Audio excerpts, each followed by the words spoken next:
पुराणों में वर्णित है कि एक बार माता पार्वती ने भगवान शिव से पूछा, आप अजरमर हैं और मुझे हर जन्म के बाद नए स्वरूप में आकर फिर से वर्षों की कठोर तपस्या के बाद आपको प्राप्त करना होता है। मेरी इतनी कठोर परीक्षा क्यों? और आपके कंठ में पड़ी यह नरमुंड माला तथा आपके अमर होने का रहस्य क्या है? भगवान शंकर ने माता पार्वती से एकांत और गुप्त स्थान पर अमर कथा सुनने को कहा, जिससे कि अमर कथा कोई अन्य जीव न सुन पाए, क्योंकि जो कोई भी इस अमर कथा को सुन लेता है वह अमर हो जाता।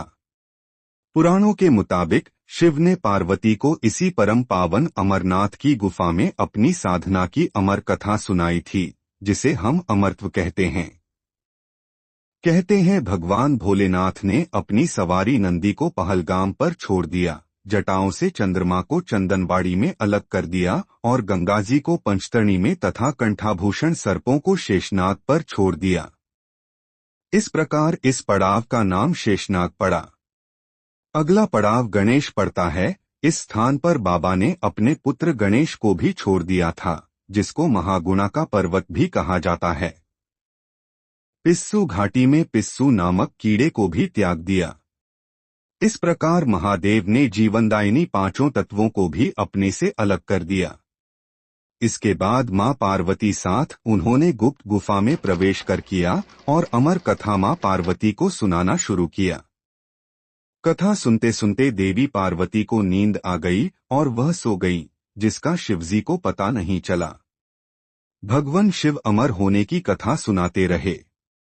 उस समय दो सफेद कबूतर शिव जी से कथा सुन रहे थे और बीच बीच में गूंगू की आवाज निकाल रहे थे। शिव जी को लगा कि माता पार्वती कथा सुन रही हैं और बीच बीच में हुंकार भर रही हैं। इस तरह दोनों कबूतरों ने अमर होने की पूरी कथा सुन ली। कथा समाप्त होने पर शिव का ध्यान पार्वती की ओर गया, जो सो रही थीं। जब महादेव की दृष्टि कबूतरों पर पड़ी तो वे क्रोधित हो गए और उन्हें मारने के लिए आगे बढ़े। इस पर कबूतरों ने भगवान शिव से कहा कि हे प्रभु, हमने आपसे अमर होने की कथा सुनी है, यदि आप हमें मार देंगे तो अमर होने की यह कथा झूठी हो जाएगी। इस पर शिव जी ने कबूतरों को जीवित छोड़ दिया और उन्हें आशीर्वाद दिया कि तुम सदैव इस स्थान पर शिव पार्वती के प्रतीक चिन्ह के रूप निवास करोगे। अत यह कबूतर का जोड़ा अजरमर हो गया।